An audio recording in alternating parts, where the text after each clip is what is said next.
আসসালামু আলাইকুম। গ্যাসের হাহাকার, গ্যাসের জন্য জনগণ অনেক কষ্ট করতেছে। তো জনগণ এখন আবার শুরু করলো আগের দৃশ্য। তো তারা 1992 সালের দৃশ্য এখন তুলে ধরছে। 1992-93 সালে তারা এভাবে রান্না করতো। তো এখন আমরা আর কি করবো? 1992-93 সালের দৃশ্য এখন আমরা 2026 সালে তুলে ধরলাম। তো এটা প্রধানমন্ত্রীর দেখার দরকার। এটা আপনারা প্রধানমন্ত্রী অর্থাৎ তারেক জিয়ার কাছে আপনারা পৌঁছাই দিবেন, ঠিক আছে? এটা আপনাদের দায়িত্ব। আপনারা তাদেরকে দেখাবেন।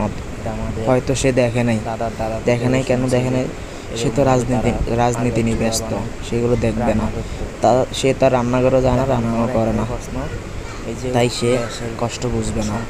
আপনারা এটা বেশি বেশি শেয়ার করবেন, ঠিক আছে? বেশি বেশি সাপোর্ট করবেন। গ্যাসের হাহাকার যেন আমরা গ্যাস পাই এবং বিদ্যুৎ থাকে না।